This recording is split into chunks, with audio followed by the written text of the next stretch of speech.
Hello everyone, welcome back to my channel. इस video में बात करेंगे चैप्टर नंबर 5 के सेकंड पार्ट की। ये चैप्टर रहेगा आपका संगम काल का, और ये 1 से 3री सदी ईस्वी पूर्व जितने भी संगम काल से क्वेश्चन बनते हैं वो हम इस वीडियो में डिस्कस करेंगे। मैं आपको 4 से 5 वीडियो पहले दे चुकी हूँ, और चैप्टर वाइज ये सीरीज़ है एमसीक्यू टाइप में। लूसेंट की जो बुक है आपकी वो पूरी कवर हो जाएगी। अगर आप जीके जीएस कर रहे हो और आपके पास लूसेंट बुक नहीं है तो आप ये एमसीक्यू देख सकते हैं। ये बहुत ही ज़्यादा बेनिफिशियल रहेंगे आपके एग्जाम पॉइंट ऑफ व्यू के लिए, और बिल्कुल एमसीक्यू टाइप है, मतलब क्वेश्चन है फिर उनका आंसर है सीधा। ठीक है, तो आप ऐसे अपने चैप्टर्स को कवर कर सकते हैं। इसके अलावा आपको मॉडर्न इंडिया, मेडाइवल इंडिया, उनके भी नोट्स मिलेंगे, वो 1 लीनियर फॉर्म में, साइंस के भी। और मैं एनसीईआरटी की जो हिंदी है, जो कि ग्रामर के टॉपिक बनते हैं, वाक्य किसे कहते हैं, शब्द संरचना, उपसर्ग प्रत्यय, तत्सम तद्भव, वो भी सीरीज़ में स्टार्ट करूँगी। एक बार थोड़ा लूसेंट हो जाने दो, इसको हाफ एन अबव हो जाने दो, उसके तुरंत बाद वो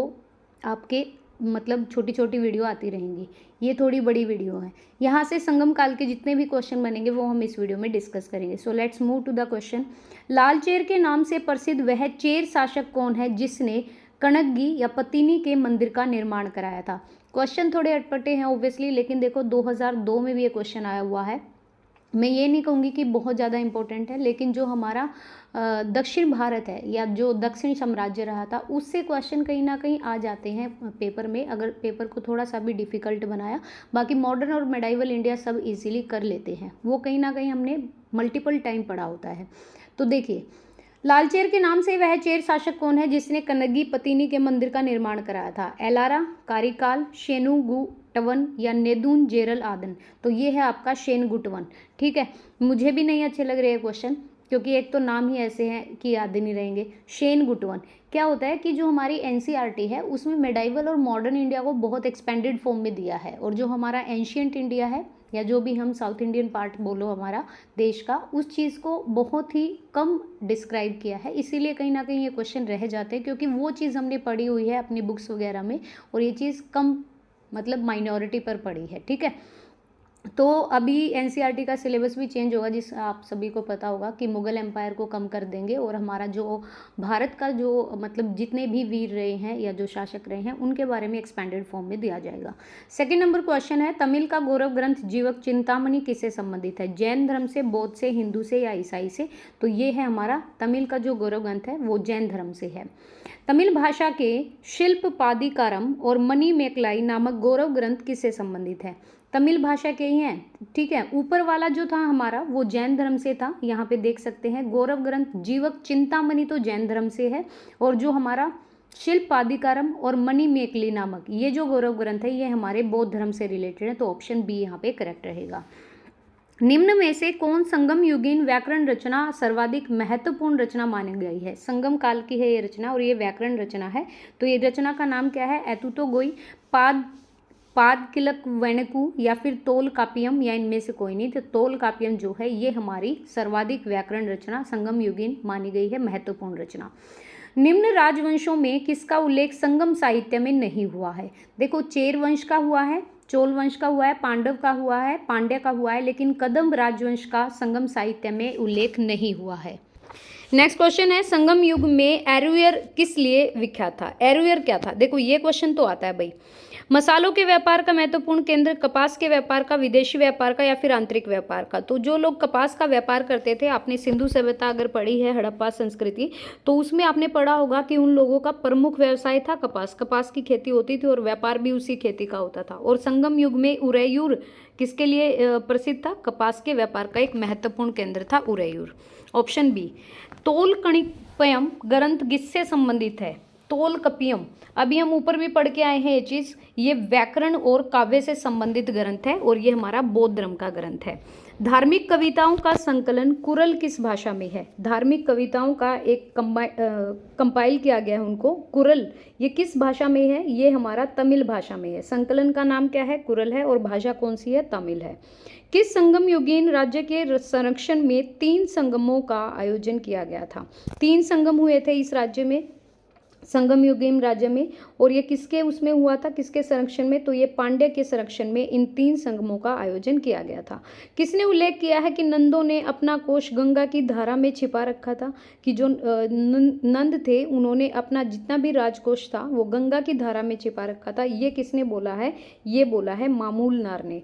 तो याद रखिएगा, इन क्वेश्चंस को 2 से 3 टाइम कर लीजिएगा ताकि आपको नाम कहीं ना कहीं अगर पेपर में आए तो याद रह जाए। सम्मिलित करना है सूची 1 को सूची 2 से। राजकीय चिन्ह बताए गए हैं। चेर वंश का क्या था राजकीय चिन्ह, धनुष था। चोल वंश का बाघ था और पांड्य का था मछली। तो एज इट इज आएंगे 1 2 3 ये सही है। चेर लोगों का था या चेर वंश का था धनुष, चोल वंश का था बाघ और पांड्य वंश का क्या था, मछली। नेक्स्ट आ जाइए, ये भी मिलान करना है आपको, लेखक बताने हैं इनके। अगर तोल कपियम की हम बात करें तो तोल कपियर ने ही लिखी है। शिल्प दारिकम की बात करें तो एलंगो अडिगल ने लिखी है। मणि मेखली की बात करें तो शीतले सतनार ने लिखी है। और जीवक चिंतामणि जो कि हमारी जैन धर्म का ग्रंथ था, ये लिखी है तिरुक्क देवर ने। तो तोल पकियम तोल पकियर से याद रह जाएगा। शिल्पादिकारम ये एलंगो अडिगल, ये आपने जब हमने पूर्व गुप्त काल किया था तो उसमें भी आया था, इससे प्रीवियस चैप्टर में। मणि मेखली लिखी है शीतले शतनार ने, ये क्वेश्चन आ जाता है। और जीवक चिंतामणि तिरुक्कत देवर ने लिखी है। 1 2 3 4 सही रहेंगे। नेक्स्ट है भाई, कुरिंजी का अर्थ बताना है, क्या होता है। कुरिंजी का अर्थ ही होता है पहाड़ी। कुरिंजी बोला जाता है पहाड़ी को। पालई ये क्षेत्र है, कुरंजी पहाड़ी क्षेत्र को पालई बोला जाता है, जो मरुस्थल भूमि होती है या मरुभूमि होती है जहाँ पर जल नहीं होता।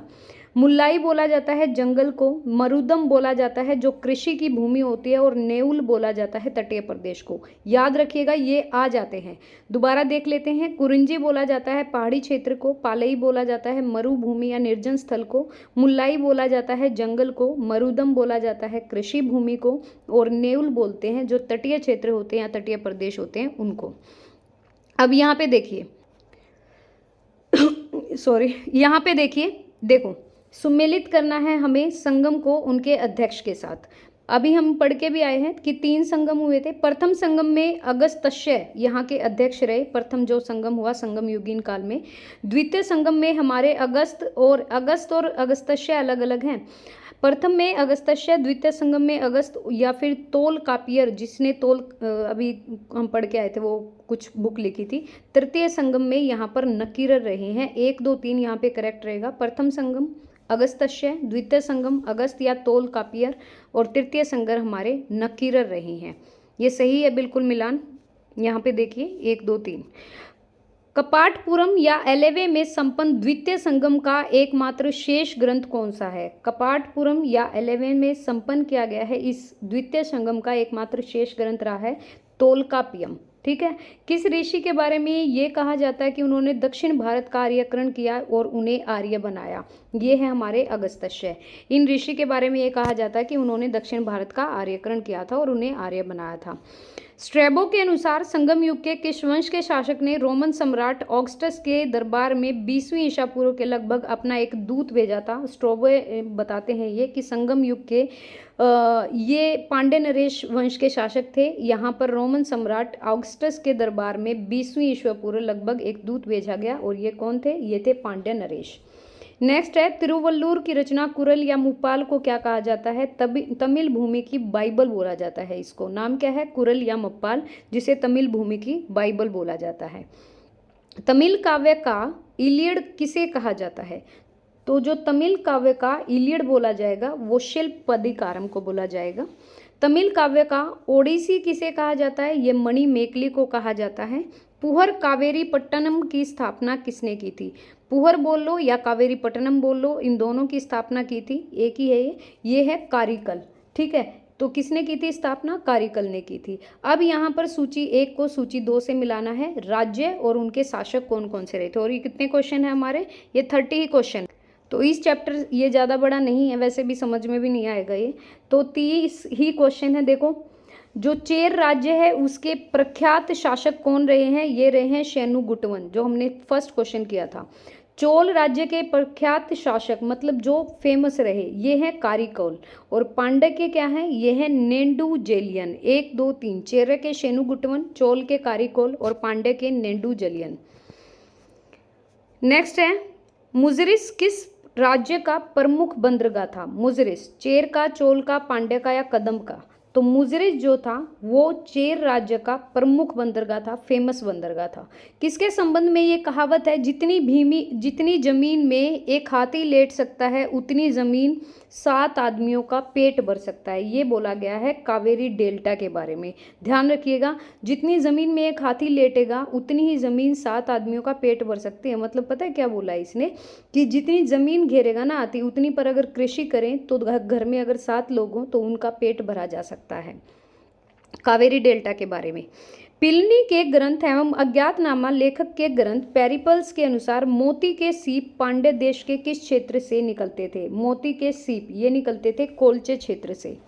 गाय या अन्य वस्तुओं के लिए लड़ते लड़ते मरने वाले वीरों के सम्मान में खड़े किए जाने वाले वीर प्रशस्त्र को क्या कहा जाता था? गाय या फिर अन्य किसी चीज़ के लिए लड़ मर जाते थे तो इसके सम्मान में खड़े होने वाले वीर प्रशस्त्र क्या कहलाते थे? ये कहलाते थे वीरकल या नाडुकुल। मतलब क्या है कि अगर गाय के ऊपर किसी की डेथ हो गई गाय के लिए या अन्य किसी चीज़ के लिए, जो वीर माने जाते थे उनके सम्मान में एक वीर प्रशस्त्र होता था, इसको क्या कहा जाता था? वीरक्कल या नाडुकल। प्राचीनतम तमिल देवता मुरुगन किस वैदिक देवता के सदृश रहे हैं? ये रहे हैं सकंद या कार्तिकेय, जो हमारे गणेश के भाई थे कार्तिकेय। ये ऐसे ही तमिल देवता मुरुगन जो है ये इसके वैदिक देवता के सदृश रहे हैं। संगमकालीन साहित्य में कौन को एवं मन्नन किसके लिए प्रयुक्त होते थे? कौन को एवं मन्नन राजा को कहा जाता था संगमकालीन साहित्य में। नेक्स्ट है आपका, निम्न में से कौन से संगमकालीन पतन पश्चिमी तट पर स्थित थे? ये बताने हैं। पश्चिमी तट पर कौन कौन से थे? कोरक्के, पुहर, तोंडी या मुशिरी? तो आप देख लीजिए, ये तोंडी था और मुशिरी था, ये पश्चिमी तट पर स्थित थे, संगमकालीन पतन थे ये। महाकाव्य शिल्पदारिकम किससे संबंधित है? ये हम ऊपर भी पढ़ के आए थे। जो शिल्पदारिकम है ये हमारे जैन तत्व से संबंधित है।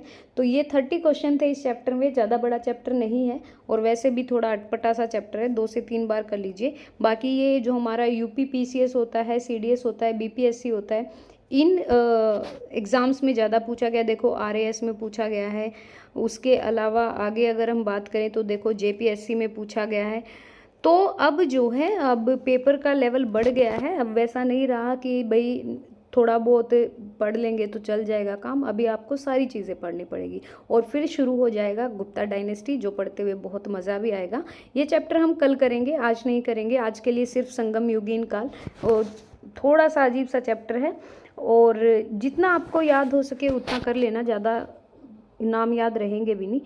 तो thank you so much video देखने के लिए। Thank you. अगर वीडियो पसंद आए तो please like and share and please subscribe the channel. Thank you.